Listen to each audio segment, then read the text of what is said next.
ونعوذ بالله من شرور أنفسنا ومن سيئات أعمالنا من يهده الله فلا مضل له ومن يضلل فلا هادي له أشهد أن لا إله إلا الله وحده لا شريك له وأشهد أن محمدا عبده ورسوله اللهم صل وسلم وبارك على محمد وعلى آله وأصحابه ومن تبعهم بإحسان إلى يوم الدين. أما بعد, Alhamdulillah, bersyukur kita kepada Allah Jalla wa'ala kerana dengan limpah dan kurnianya pada malam ini kita masih lagi diberikan kesempatan oleh Allah Jalla wa'ala untuk menyambung semula kelas pengajian kita, iaitu membaca hadis-hadis daripada kitab Al-Arba'in An-Nawawiyah, ataupun dikenali juga dengan hadis 40 karangan Al-Imam An-Nawawi rahimahullah. Dan alhamdulillah pada malam ini insya-Allah kita akan sambung pada hadis yang ke-10. Baik. Hadirin hadirat yang dirahmati Allah sekalian, al-hadithul 'ashir, hadis yang ke-10, an Abi Hurairah radhiyallahu anhu qala Rasulullah sallallahu alaihi wasallam Inna Allah tayyibun la yaqbalu illa tayyiba wa inna Allah amara al-mu'minina bima amara bihi al-mursalin faqala ya ayyuhar rusul kulu min at-tayyibati wa'malu salihan wa qala ta'ala ya ayyuhalladhina amanu kulu min tayyibati ma razaqnakum thumma dhakara ar-rajula yutilu as-safar ash'atha aghbar يمد يديه إلى السماء يا رب يا رب ومطعمه حرام ومشربه حرام وملبسه حرام وغذي بالحرام فأنى يستجاب لذلك رواه مسلم. Hadirin hadirat yang dirahmati Allah sekalian, hadis kita pada malam ini adalah hadis yang diriwayatkan oleh Abu Hurairah Abdul Rahman ibn Sakhar Ad-Dawsi radhiyallahu anhu, sahabat Nabi sallallahu alaihi wasallam yang mulia, yang banyak meriwayatkan hadis-hadis daripada baginda sallallahu alaihi wasallam. Kata Abu Hurairah, qala Rasulullah sallallahu alaihi wasallam, baginda sallallahu alaihi wasallam bersabda, innallaha tayyibun la yaqbalu illa tayyiba. Sesungguhnya Allah Taala itu baik dan Allah Taala tidak menerima melainkan yang baik sahaja. Wa innallaha amara al-mu'minina bima amara bihi al-mursalin. Sesungguhnya Allah Ta'ala telah memerintahkan kepada orang yang beriman seperti mana yang Allah Ta'ala telah perintahkan kepada para rasul. Faqala, kata Nabi sallallahu alaihi wasallam, ya ayyuhar rusul kulu min at-tayyibati wa'malu salihah.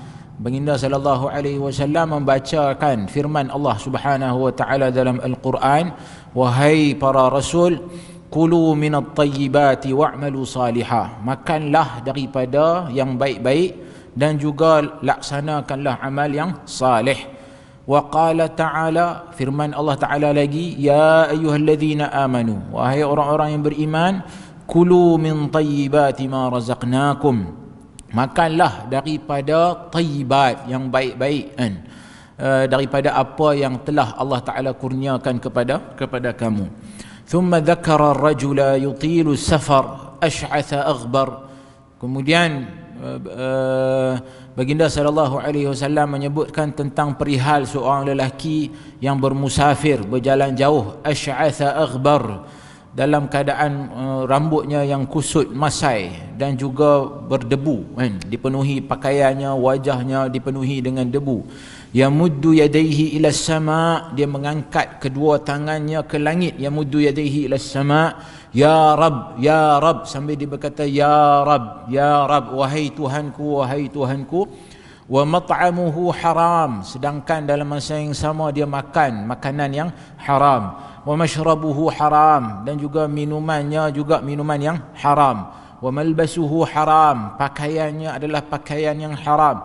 Wa ghudhiya bil haram, dan dia ni kenyang makan dan minum tu daripada sumber yang haram. Fa anna yustajabu lidzalik, lagu manalah kan, bagaimanakah akan diterima doanya, Rawahu Muslim. Hadis ni diriwayatkan oleh al-Imam Muslim.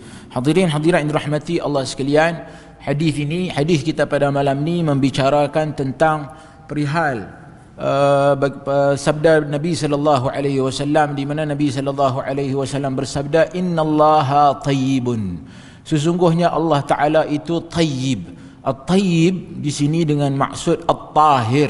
Allah Azza wa Jal itu maha suci, maha baik, maha bersih dan juga suci daripada apa? Daripada segala kekurangan, segala keaiban, segala kelemahan. Itulah yang dimaksudkan dengan innallaha tayyibun. Dan kemudian dinyatakan innallaha tayyibun la yaqbalu illa tayyiba, dan Allah Ta'ala takkan terima melainkan yang baik-baik sahaja.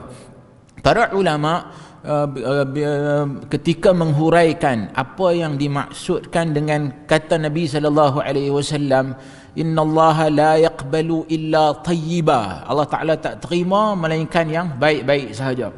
Sebahagiannya menyatakan ia merujuk kepada sedekah. Ini bermakna sedekah hendaklah datang daripada sumber yang halal. Bila kita nak bersedekah, biarlah sedekah tersebut datang daripada sumber yang halal, wang yang halal. Itu yang pertama.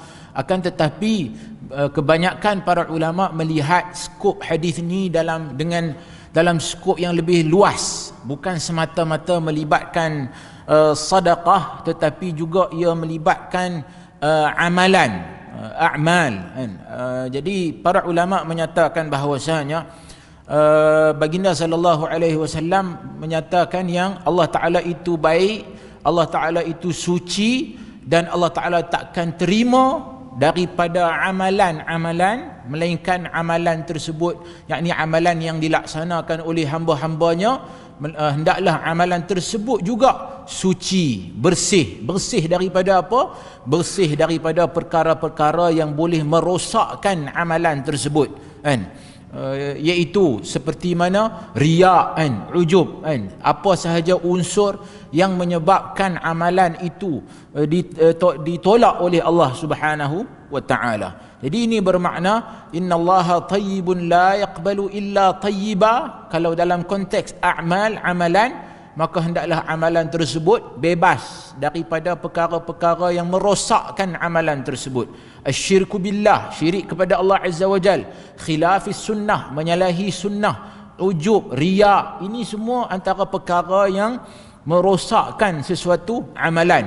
Maka atas dasar itu kata Nabi sallallahu alaihi wasallam dalam hadis ni, la yaqbalu illa tayyiba, Allah Taala takkan menerima amalan melainkan amalan yang baik-baik sahaja.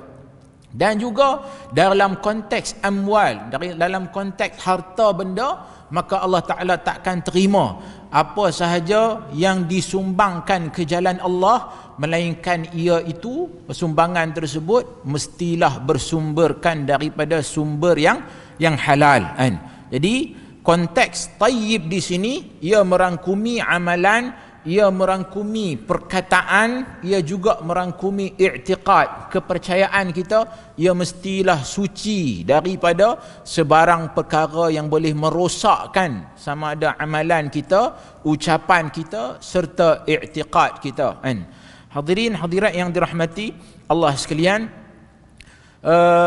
dalam hadis ini para ulama ketika membicarakan hadis ini, mereka menyatakan bahawasanya ia adalah isyarat yang jelas daripada baginda sallallahu alaihi wasallam bahawasanya sesuatu amalan itu tidak akan diterima di sisi Allah Subhanahu wa taala jika sekiranya pelaku amalan tersebut makan makanan yang bersumberkan daripada sumber yang haram. Sama ada makanan itu sendiri adalah haram, maknanya zat makanan tersebut, minuman itu adalah sejenis minuman yang haram, arak dan sebagainya, ataupun makanan itu adalah makanan yang haram. Contohnya haiwan yang diharamkan untuk kita makan, kan? Khinzir ke, ataupun haiwan yang tidak disembelih berdasarkan ketetapan syarak, maka itu termasuk di antara apa yang dinyatakan dalam hadis ini. Akan tetapi masyarakat kita bila membicarakan tentang hadis ni, memang sudut pandang mereka kebiasaannya merujuk kepada yang ini, yakni makanan tu mestilah halal. Halal dari sudut makanan tu sendiri, kena halal. Dan kita pula faham halal itu dalam konteks kita di Malaysia ni kena ada cop halal. Itu kan. Jadi kalau tak ada cop halal tu, dia diragui kan. Sehingga kan kita orang Muslim dah berniaga jual nasi lemak tepi jalan pun kita nak minta dia ada logo halal juga kan. Ia adalah satu yang bagus, inisiatif pihak kerajaan untuk nak memastikan makanan umat Islam ini tidak diragui kan status kehalalannya. Dan ini adalah inisiatif di bawah agensi kerajaan seperti JAKIM dan sebagainya. Mereka menguatkuasakan peraturan melibatkan halal ni. So logo halal, nak mendapatkan sijil halal tu ada prosesnya kan. Dan mana-mana pihak tidak dibenarkan menggunakan logo halal yang boleh menimbulkan keraguan di kalangan umat Islam kan. So ini pada saya adalah satu inisiatif yang baiklah, tidak menjadi masalah. Akan tetapi kita tak boleh lihat skop halal tu hanya dari sudut itu sahaja. Kita juga kena pergi lebih daripada itu, yakni merujuk kepada sumber wang yang diguna pakai untuk nak membeli makanan tersebut. Adakah ia datang daripada sumber yang halal ataupun tidak? Kita sebahagian masyarakat kita makan makanan yang haram tu, makan khinzir umpamanya, minum arak, tak boleh kan. Tapi beli nasi ayam daripada kedai yang halal menggunakan duit yang haram, yang ni ada orang yang rasa okey, tidak menjadi masalah. Dan bila depa makan makanan tersebut, dia tak rasa bahawasanya memakan benda yang haram. Hatta orang yang curi ayam ke di kampung, curi lembu ke dan sebagainya, dia kata kita kena sembelih dulu, kalau kita tak sembelih haram. Jadi dia melihat haram tu kalau tak sembelih haram.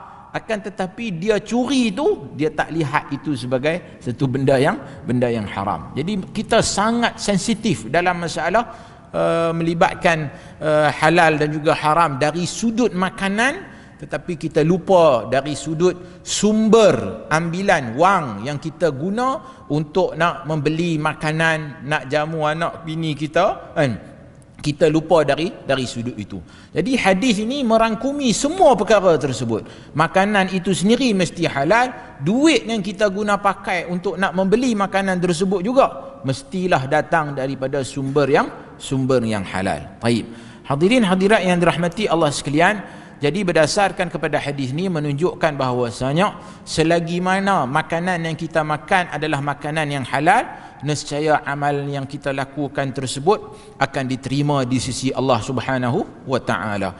Dan selagi mana makanan kita itu bersumberkan daripada sumber yang haram, maka pada ketika itu adalah tanda tanya yang ditimbulkan oleh Nabi sallallahu alaihi wasallam dalam hadis ni, bagaimana doa dia akan diterima kalau sekiranya dia makan daripada sumber yang haram, minum sumber yang haram, pakai pakaian yang haram. Baik. Untuk memudahkan kefahaman kita, Nabi sallallahu alaihi wasallam seperti mana biasa, baginda akan bawa contoh kan, untuk kita nak faham statement yang awal tu, innallaha tayyibun la yaqbalu illa tayyiba. Kata Nabi sallallahu alaihi wasallam bawa contoh. Contohnya apa? Contohnya dia bawa tentang dalam konteks doa, yang mana satu orang bila dia berdoa, dan doa ini termasuk di antara ibadah kan, satu amal yang salih. Lalu Nabi SAW bawa contoh satu orang lelaki dalam keadaan rambutnya yang kusut masai, asy'ath. Asy'athu ni merujuk kepada satu orang yang rambut dia tu tidak terurus kan, tidak disikat, tidak diletakkan minyak, tidak dicuci kan, tak disyampu lah kan. Itu maksud asy'ath kan.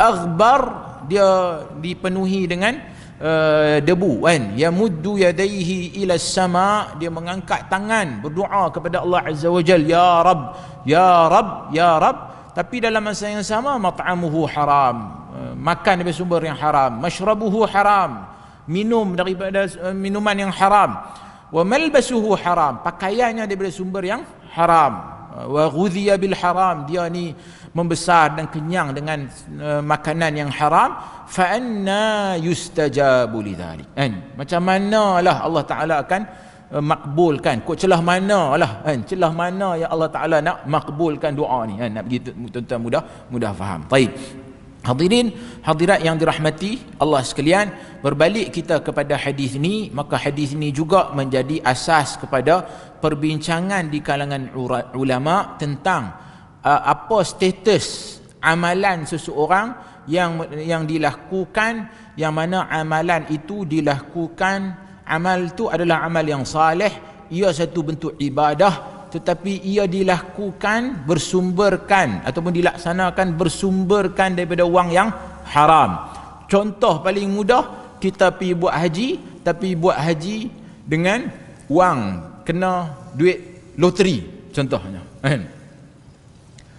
Adalah satu orang hamba Allah, saya sembang dengan dia pun tak tahu kot saya ni, saya siapa, tapi dia ceritalah tentang zaman dulu-dulu dia ni.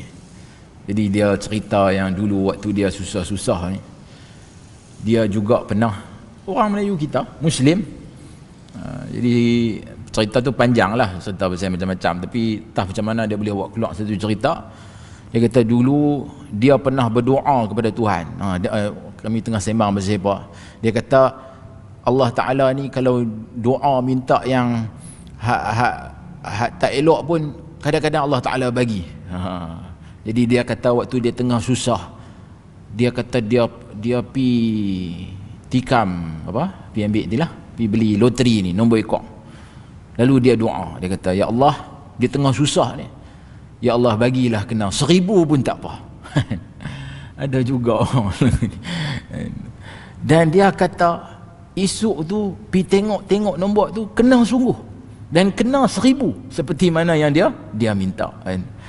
Jadi saya yalah, yang ni dia cerita ni dulu, dia kata cerita zaman jahiliah, walaupun saya ni tak apa suka orang duk cerita benda ni, saya kata sudahlah bang, tak usahlah duk cerita lama tu, kan, benda tu dah lepas, sudahlah, kan, tapi dah dia terkeluar cerita tu. Jadi duit tu dia gunalah untuk manfaat anak bini dia, makan minum dan sebagainya lah. Saya dia kata waktu tu tengah sesak dan sebagainya. Maknanya ada orang kita Muslim yang terjebak dalam masalah ketagihan nombor ekor ni, kan. Jadi kalaulah dia bukan kena 1000 tak banyak mana lah, kan, tapi kalaulah dia kena banyak 500,000, 1 juta ke contohnya, dia pun nazar kalau kena 1 juta ni kena nak pergi buat haji contohnya. Lalu dia pergi buat haji, kan, buat rayuan, macam dah lah ni kerajaan dah tetapkan, kan? Buat rayuan, ambil had T20 punya kota, kan, T20 kena banyak 30,000 tak silap, kan, 30,000. Jadi daripada dia kena 300,000 punya nombor ekor, 30,000 tu tak ada masalah lah, dia pun pergi lah, kan, haji dengan duit tersebut. Jadi dia bukan setakat guna pergi haji dengan duit tersebut, habis dengan bini dia, kan, semua digunakan untuk dengan duit hasil tersebut. Boleh atau tidak dalam kes ni, adakah sah ibadah haji tersebut ataupun tidak? Yang ni yang menjadi perbincangan di kalangan para fuqaha. Dalam kes ni, para ulama sebelum nak pi pada perbincangan sama ada diterima ke tak diterima ni, saya tertarik dengan apa yang disebut oleh Al-Hafidh Ibn Rajab dalam kitabnya Jami' Al-Ulum Wal-Hikam. Bila dia bincang tentang hadis ni, dia kata qabul, maksud qabul, penerimaan, kan, innallaha tayyibun la yaqbalu illa tayyibah. Allah Taala itu baik dan Allah Taala takkan terima melainkan yang baik. Penerimaan itu merujuk kepada apa? Yang dikatakan penerimaan tu, adakah ia merujuk kepada sah gugur tanggungjawab sebagai seorang Muslim, mana gugur kefarduan. Kan haji itu salah satu daripada rukun Islam. Setiap seorang Muslim mesti kena, kalau dia mampu, maka dia mestilah pergi untuk melaksanakan ibadah haji tersebut. Jadi apa maksud qabul di sini? Adakah qabul disebut maksudnya gugur tanggungjawab ataupun gugur kefarduan tersebut? Ataupun adakah dengan membawa maksud diterima dalam erti kata amalan tersebut mendapat ganjaran di sisi Allah Subhanahu wa taala? Ataupun yang dikatakan qabul di sini membawa maksud Allah taala redha dengan amalan tersebut dan memuji pelakunya. Jadi dalam tiga-tiga ni, qabul ni merujuk kepada hak mana satu. Jadi dia kata dalam mazhab Imam Ahmad, sebab Ibn Rajab ni dia mazhab Hanbali, dia kata dalam mazhab Imam Ahmad ni ada dua riwayat yang diriwayatkan daripada Imam Ahmad. Satu kata tak sah dan tak diterima, satu lagi kata sah, kan? Tapi dia nak hurai maksud sama ada sah diterima tu, yang ni hadis ni sebenarnya dalam konteks apa. Jadi dia cenderung kepada hadis ni bukanlah dalam konteks Allah Ta'ala redha dengan amalan tersebut dan Allah Ta'ala memuji pelaku amalan tersebut. Begitulah juga bukan dalam konteks amalan tersebut akan mendapat ganjaran pahala di sisi Allah Subhanahu wa Ta'ala. Akan tetapi dari sudut gugurnya tanggungjawab, maka yang ni yang okey, yang ni yang dianggap sebagai diterima, kan? So diterima dalam konteks ni hanyalah merujuk kepada yang ni sahaja, yakni gugur tanggungjawab. Dan inilah pandangan jumhur ulama juga, kan? Yang mana para ulama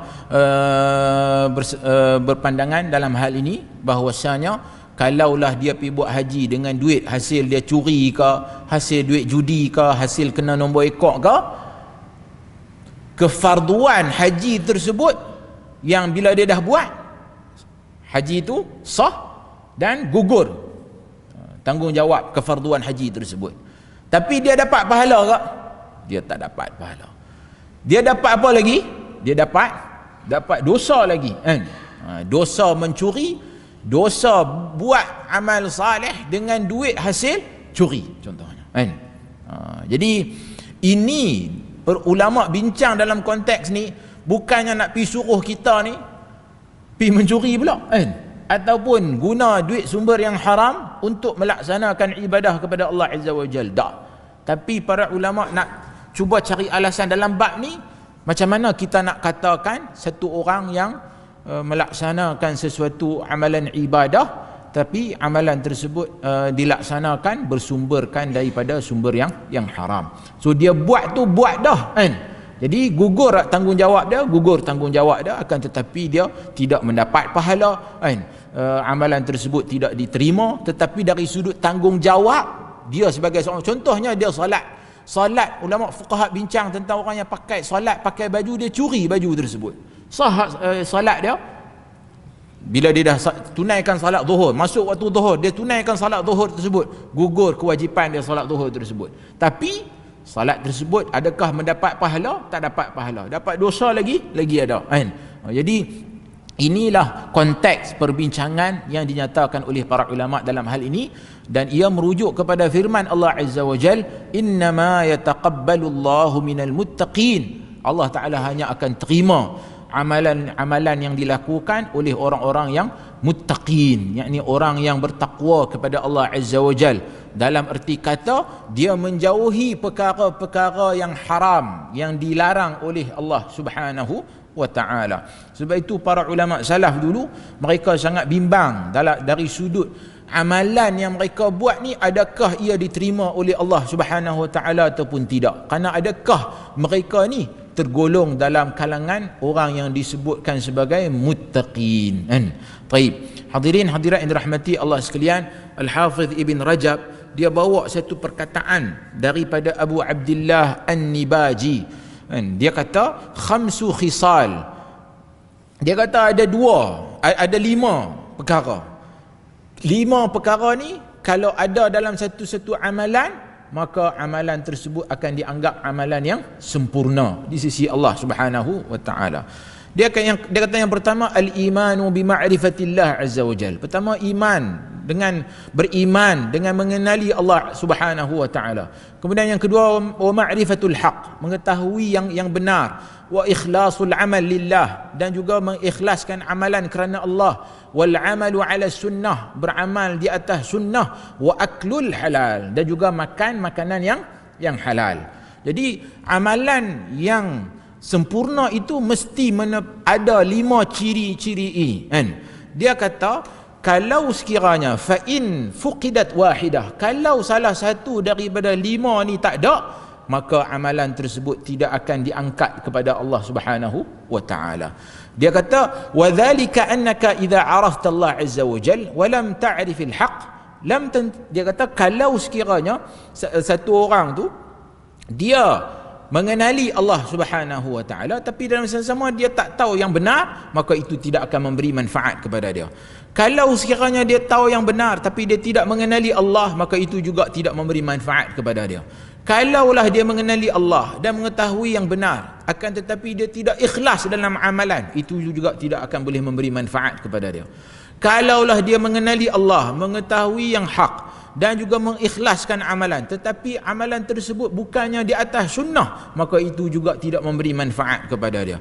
Dan kalaulah sekiranya dia menyempurnakan keempat ciri ni, akan tetapi walam yakun al-aklu min halal, akan tetapi dia tidak makan daripada sumber yang halal, maka itu juga tidak boleh memberi manfaat kepadanya. Ini menunjukkan kepada kita kepentingan untuk kita memenuhi kriteria amalan yang sempurna, amalan yang diterima di sisi Allah Subhanahu wa taala. Hadirin hadirat yang dirahmati Allah sekalian, daripada hadis ini juga para ulama membincangkan tentang macam mana sedekah dengan duit yang haram, kan? So kita sedekah ke orang tapi kita guna daripada sumber yang haram, kan? Kita ni sedang dalam musim hari raya, malam ni malam raya, pasal esok raya. Jadi dalam tempoh ni kita melihat ramai orang rajin bersedekah, kan? Rajin bersedekah, masuk celah-celah kampung, kan? Jadi kita jumpa orang yang rajin bersedekah dalam musim ni. Jadi sedekah tu, duit tu mai daripada mana? Ada yang mai daripada sumber yang sah dan juga halal, ada yang mai daripada sumber yang tidak sah dan juga tidak halal. Lalu apa hukum sedekah atas daripada sumber yang haram? Dalam masalah ini, Abdullah bin Umar telah meriwayatkan daripada Nabi sallallahu alaihi wasallam, kata Nabi sallallahu alaihi wasallam, la yaqbalu Allahu salatan bighairi tuhur. Allah Taala takkan terima salat yang tanpa taharah, yakni tanpa dia mengambil wuduk, bersuci terlebih dahulu. Wala sadaqatan min ghulul, dan juga Allah Taala tak terima sedekah daripada ghulul. Ghulul ni dengan maksud khianat dalam konteks ghanimah ataupun dia mencuri, kan? Maknanya ambil daripada sumber yang haram, bukan hak dia, bukan milik dia, lalu dia ambil. Maka inilah yang dimaksudkan dengan ghulul. Jadi hadis ni secara jelas menyebut bahawasanya kalau sedekah itu daripada sumber yang haram, maka ia tidak akan diterima di sisi Allah Subhanahu wa taala. Para ulama bila membincangkan dalam masalah ini, sedekah dengan duit yang haram ni, dia boleh jadi dalam berapa bentuk. Pertama, dia tu sendiri dia telah pun pergi mencuri, kemudian dia guna duit hasil curi ataupun duit hasil rasuah, duit hasil pecah amanah untuk nak bersedekah, yang mana dia anggap sedekah itu adalah satu bentuk amal saleh yang dia mengharapkan ganjaran pahala di sisi Allah Subhanahu wa ta'ala. So dalam kes ni dia tidak akan diberikan ganjaran oleh Allah Subhanahu wa ta'ala, bahkan dia berdosa kerana dia telah pun mencuri. Itu dosa yang pertama, kesalahan yang pertama. Kesalahan yang kedua, dia salah guna duit hasil curi itu untuk benda lain, walaupun pada dia rasa yang dia sedekah tersebut, sedekah tu salah satu bentuk amal saleh, maka dia ni duk rasa macam dia curi kan, ataupun dia songlap ke sejuta ke, tapi dia gunalah sikit berapa ratus ribu sedekah untuk orang buat masjid, dengan cara tersebut boleh menyucikan harta kan. Ini dia kata macam zakat lah kan, zakat menyucikan harta. Ini ijtihad dia sendirilah. Jadi ini adalah satu pemahaman yang salah kan. Dan para ulama bila Al-Hafiz Ibn Rajab bila sebut tentang masalah ni, dia ulas dengan ulasan yang agak menarik lah juga. Dia kata kalau sekiranya sultan ni maksudnya kalau dalam konteks sekarang ni maknanya penguasa kerajaan kan, pemimpin yang ada kuasa, dia ambil duit daripada Baitul Mal kan. Baitul Mal maknanya daripada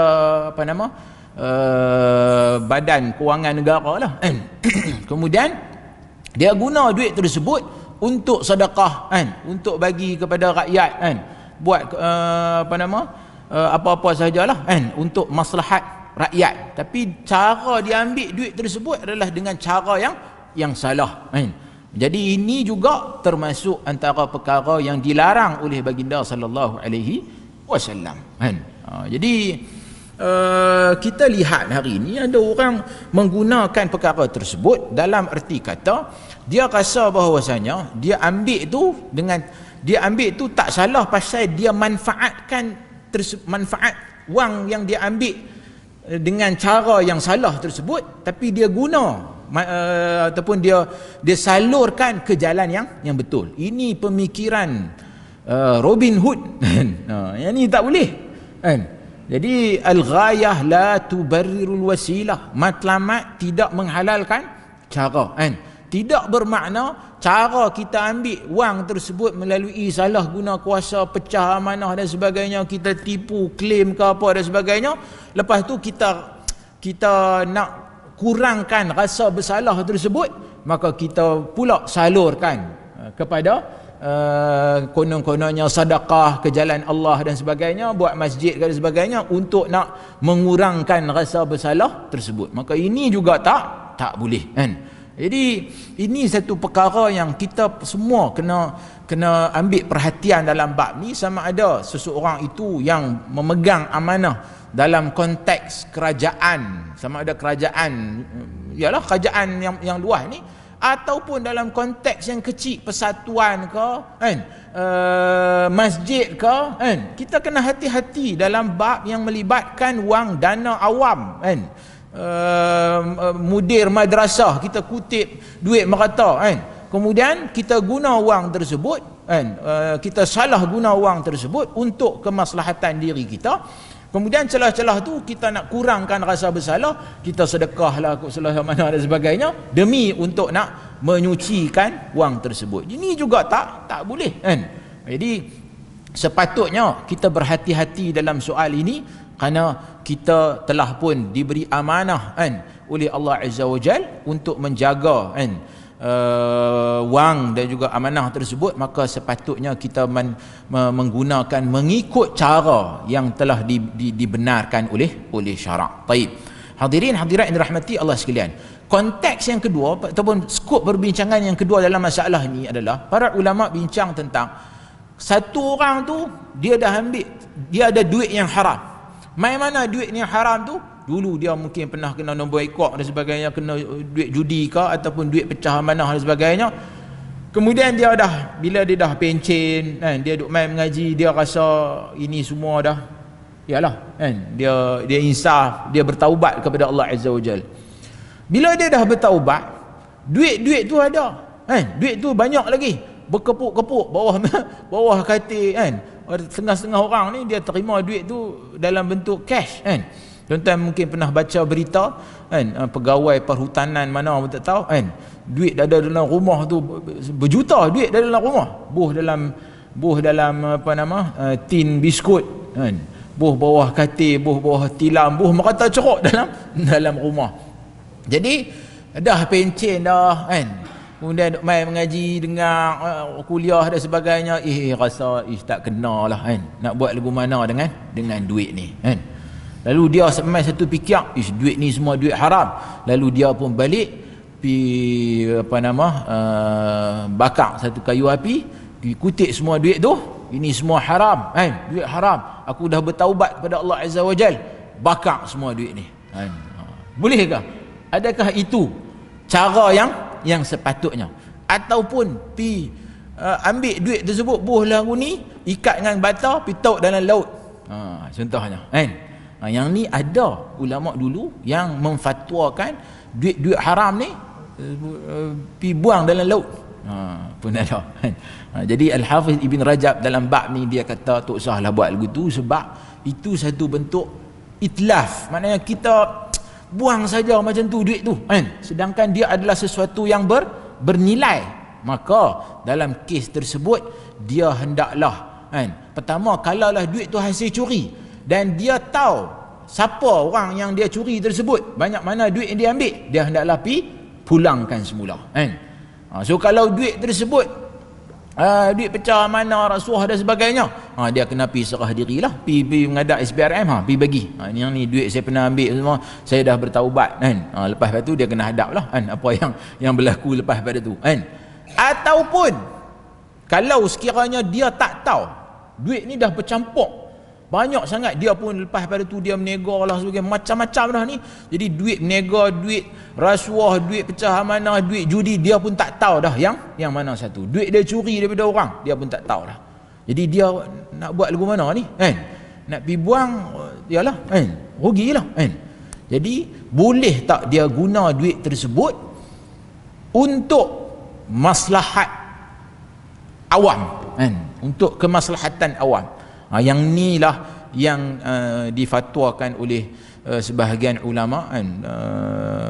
Mereka menyatakan bahawasanya kalaulah dia dah tak jumpa siapa yang orang yang dia curi tu, kalau kawan tu pun dah mati contohnya, waris pun tak tahu pergi duduk mana, maka dia pun gunakanlah duit tersebut untuk disalurkan kepada perkara-perkara yang boleh membawa kepada kemaslahatan kan, kemaslahatan orang ramai kan.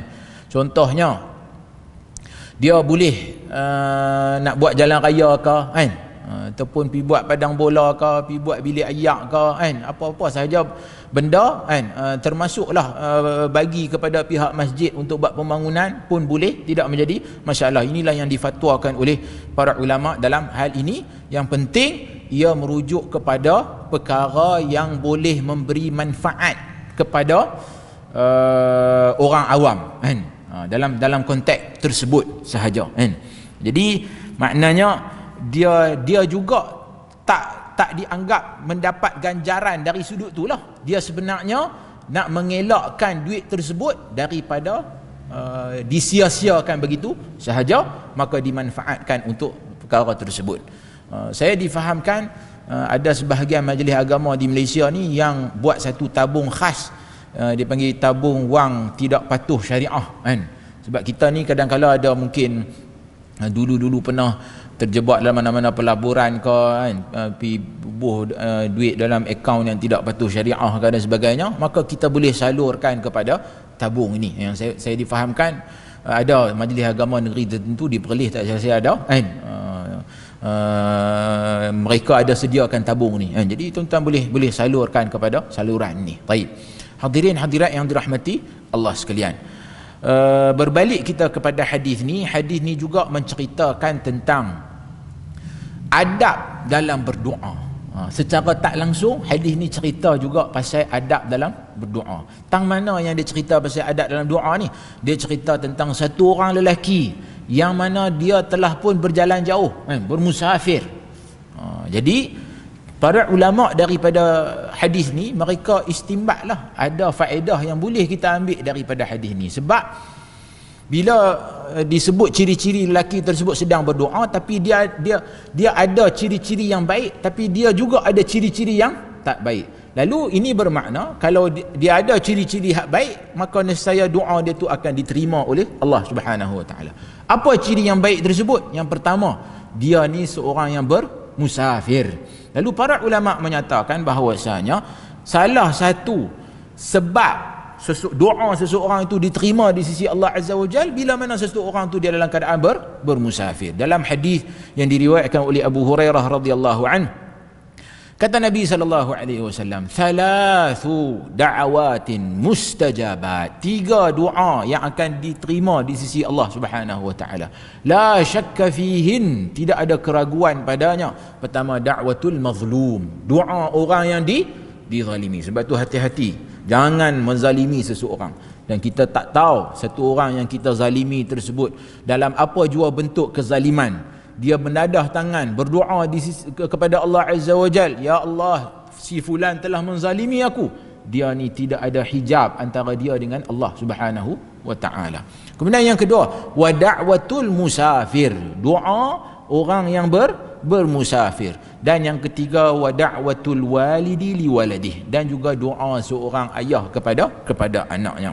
Baik, hadirin hadirat yang dirahmati Allah sekalian, ini menunjukkan dalam hadis ni bahawasanya salah satu keadaan yang menyebabkan seseorang itu doanya diterima di sisi Allah Azza wa Jal apabila dia bermusafir. Sebab itu ambil kesempatan tuan-tuan bermusafir. Sebahagian ulama kata lagi jauh safar tersebut, lagilah manfaat dari sudut doa itu diterima. Kerana bila orang bermusafir, dia berada dalam keadaan yang susah, kan?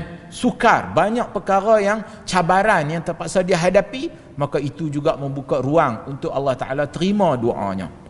Kemudian yang ciri yang kedua, para ulama menyatakan ada unsur tabadzul, ada unsur rendah diri, rasa diri ini hina, kan? Seperti mana dalam hadis ni disebut pada pakaiannya, kan? Pada keadaan dia, kan? Pakaian dia tu lusuh, dia ni pula rambut dia kusut masai, dia juga diselaputi dengan debu, kan? Jadi ini juga antara ciri-ciri, kan? Bila mana kita ni dalam keadaan, yalah mudah cerita, kita ni dalam keadaan serabut, kan? Bila kita ni ada banyak masalah, kadang-kadang kita memang tak terurus keadaan kita. So bila dalam keadaan itulah kita patutnya ambil kesempatan, tadah tangan, ya Rab, mintalah kepada Allah Azza wa Jal, dan mudah-mudahan Allah Ta'ala akan terima doa kita tersebut. Kemudian yang ketiga, iaitu menadah tangan ke langit, ya muddu, ya, kan? Mengangkat kedua belah tangan ila sama, begini. Ini juga termasuk di antara salah satu sebab mustajabnya doa seseorang. Jadi ambil kesempatan, kalau sekiranya kita nak berdoa kepada Allah, kita doa dengan mengangkat tangan ke langit. Kemudian yang keempat, ilhah. Ilhah ni bila mana kita menyebut ya Rab, ya Rab, yang tu yang dimaksudkan dengan ilhah. Yang ni kita sebut berulang-ulang kali dengan ungkapan ya Rab, wahai Tuhanku, ya Rab, tadah tangan begini, ya Rab, ya Rab. Ini juga termasuk di antara ciri-ciri doa yang akan diterima di sisi Allah Subhanahu wa taala. Kerana dia macam minta sungguh-sungguh dengan gaya dan juga keadaan tersebut menunjukkan dia benar-benar dalam keadaan yang terdesak, dan dia rasa tak ada tempat lain dah nak minta melainkan minta kepada Allah Jalla wa Ala. Sebab itu dalam sebuah hadis yang diriwayatkan oleh Imam Al-Bazzar daripada Aisyah radhiyallahu anha dengan sanadnya yang dhaif, baginda sallallahu alaihi wasallam menyatakan, idza qala al-'abdu ya Rabb, ya Rabb, ya Rabb, ya Rabb, kalaulah seorang hamba itu berkata sebanyak 4 kali ya Rabb, ya Rabb, ya Rabb, ya Rabb, qala Allah, lalu Allah Ta'ala berkata, labbaika 'abdi, aku menyahut seruanmu, wahai hambaku, sal tu'tah, mintalah nescaya aku akan berikan. Menunjukkan salah satu cara untuk kita berdoa kepada Allah adalah dengan menyebut banyak kali ya Rabb, ya Rabb, ya Rabb, ya Rabb. Nescaya Allah Subhanahu wa taala akan terima dan makbulkan doa kita tersebut. Dan kalau kita amati doa-doa yang ada dalam hadis, dalam Al-Quran dan juga hadis Nabi sallallahu alaihi wasallam, banyak doa-doa ni mula dengan Rabb, kan? Iaitu Rabbana atina fid dunya hasanah wa fil akhirati hasanah wa qina adzabannar. Rabbana la tu'akhidhna in nasina au akhtana. Rabbana la tuzigh qulubana ba'da idh hadaitana. Ini semua antara doa-doa, lafaz-lafaz doa yang ada dalam ayat-ayat Al-Quran dan juga hadis Nabi sallallahu alaihi wasallam, banyak datang dengan lafaz yang sebegini, kan? Jadi ini menunjukkan kepada kita bahawasanya salah satu cara untuk kita memastikan doa kita ini akan diterima di sisi Allah Subhanahu wa taala adalah dengan memperbanyakkan ilhah kan, yakni dengan kata ya Rabb kan, ya Rabb, menunjukkan kita ni benar-benar memerlukan kan, cara kita meminta tu kepada Allah Subhanahu wa taala. Baik, hadirin hadirat yang dirahmati Allah sekalian, selain daripada itu para ulama juga menyatakan bahawasanya antara perkara yang tadi, antara ciri-ciri adab dalam berdoa yang membolehkan doa kita itu diterima oleh Allah Subhanahu wa taala.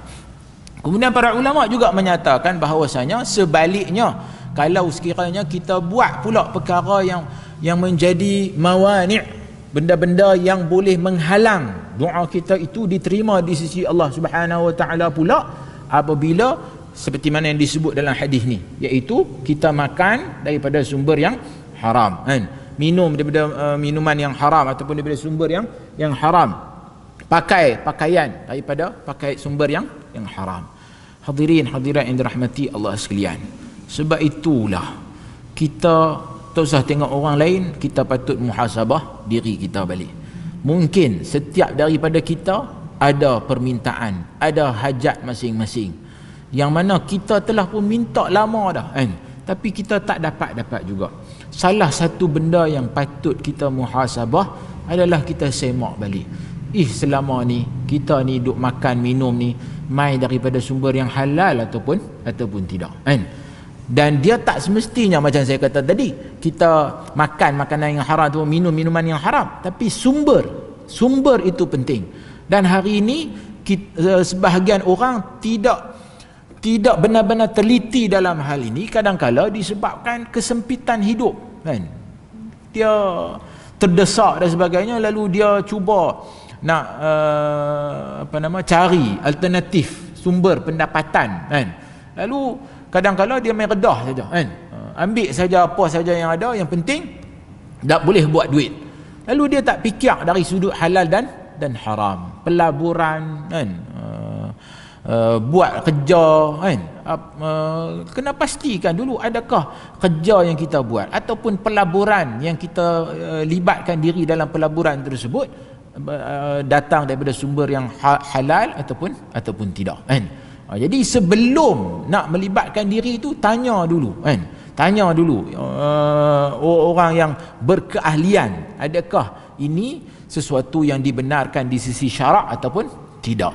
Satu lagi adalah para ulama menyatakan dalam hadis ni bila disebut tentang hal ini, selain daripada makan daripada sumber yang haram, minum daripada sumber yang haram, melakukan perkara yang haram, perbuatan yang haram, itu juga menjadi sebab doa kita tak diterima di sisi Allah Azza wa Jalla. Yakni kita buat dosa lah, terjebak dalam dosa, sama ada banyak sangat ataupun bergelumang dalam as-saghair, dosa-dosa kecil, dan juga yang lebih dahsyat adalah kabair.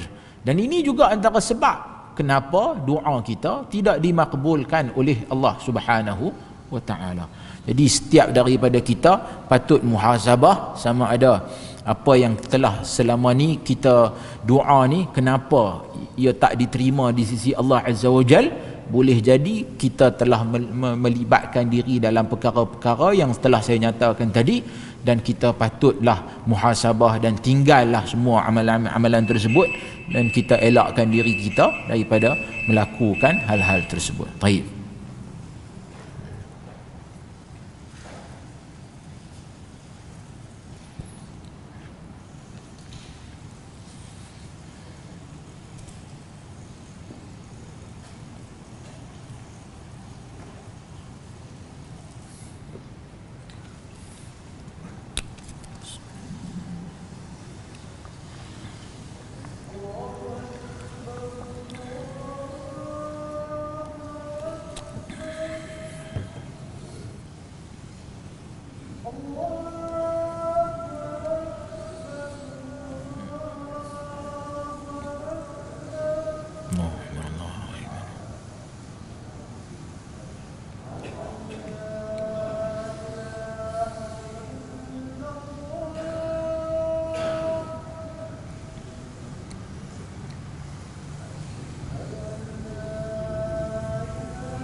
sumber yang haram, tapi dia bayar hutang tak?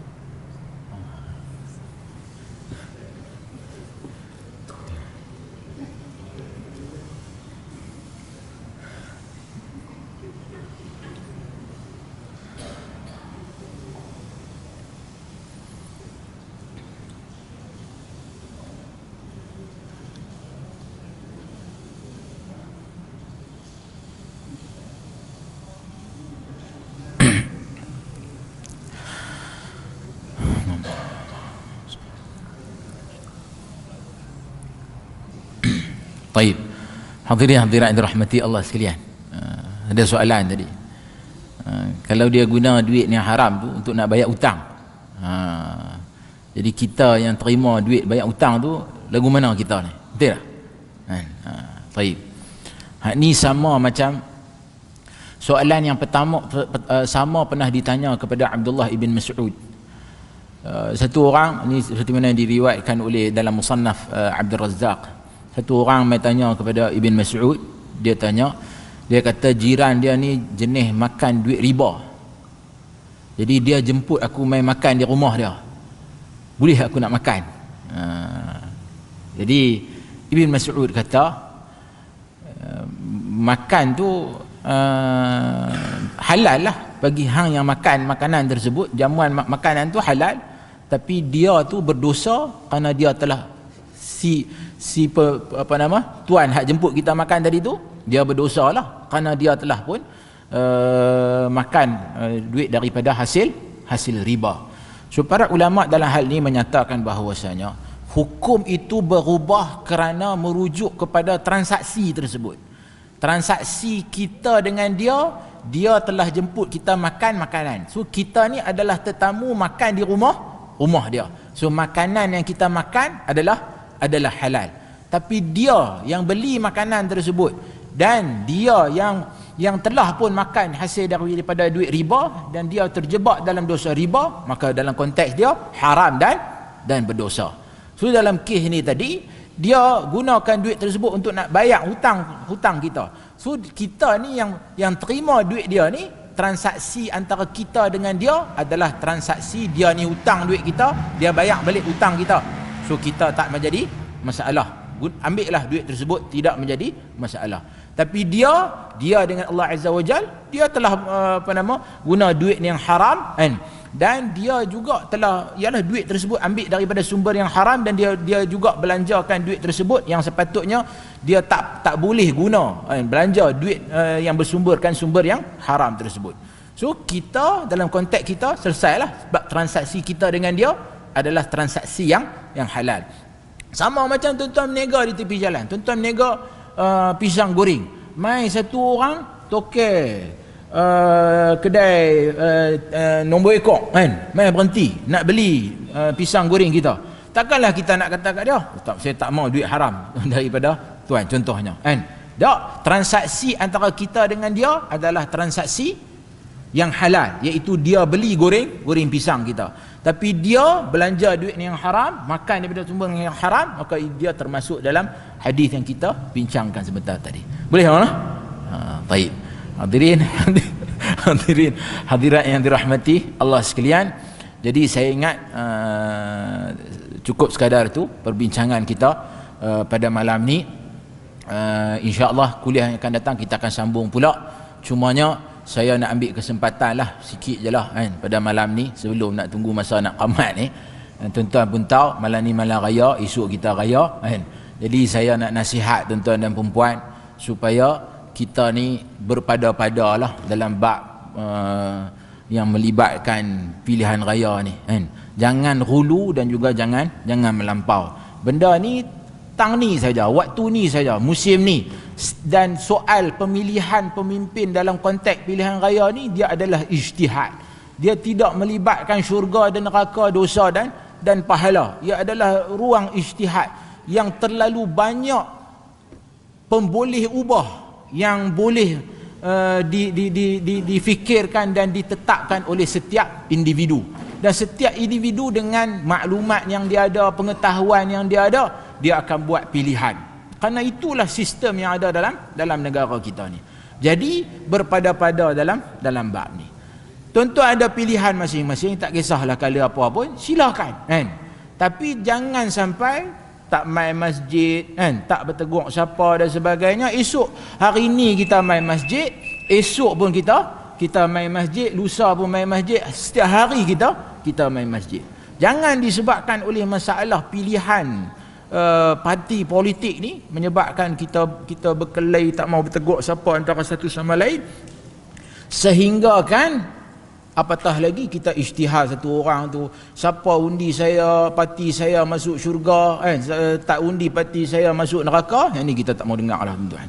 Zaman tu kita tinggal lah, itu kita anggap zaman jahiliah kita kan. Ini adalah satu pilihan, itu terpulang lah, tuan-tuan pilih lah mana yang tuan-tuan rasa boleh memberi pertimbangan maslahah untuk umat Islam dan juga untuk rakyat Malaysia. Tapi jangan sampai melampau maki hamun orang dan sebagainya kan. Ni satgi ni, lepas ada geng yang ajak pergi belarak sana sini, belarak sana sini. Belarak tuan-tuan, jaga-jagalah kan. Jangan sampai menyusahkan orang lain. Ni tak kira parti mana pun, saya tak kenal sikit bab belarak ni kan. Menyusahkan orang sampai saya hari ni nak kena main naik motor jauh tu. Jadi tak usahlah duk menyusahkan orang ramai kan. Jadi kita rasa masing-masing dah ada pilihan dah. Esok pergi beratok depan tu, pangkah lah mana tuan-tuan nak pangkah kan. Gamak-gamak tak kelam, tak nampak apa lagi, malam ni doa. Bacalah hadis pasal doa ni kan. Doa kan, minta kepada Allah Azza wa Jal, tunjukkan esok ni nak pangkah mana satu kan. Boleh je.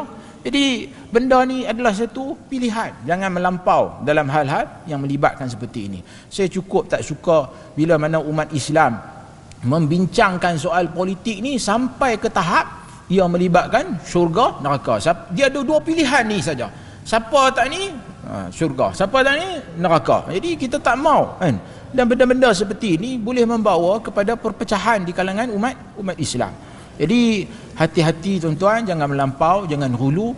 Esok kita laksanakan tanggungjawab kita sebagai rakyat Malaysia kan. Jadi mudah-mudahan Allah Subhanahu Wa Taala kurniakan kebaikan untuk kita semua umat Islam dan juga rakyat Malaysia keseluruhannya, dan mudah-mudahan adalah kebaikan untuk kita semua insya-Allah. Jadi saya rasa cukup sekadar itu, mudah-mudahan ada manfaatnya. Kita jumpa lagi bulan depan insya-Allah. Allahumma ja'alna minal ladzina yastami'una al-qawla fayattabi'una ahsanah. Aqulu qawli hadha wa astaghfirullah li wa lakum. Wassalamualaikum warahmatullahi wabarakatuh.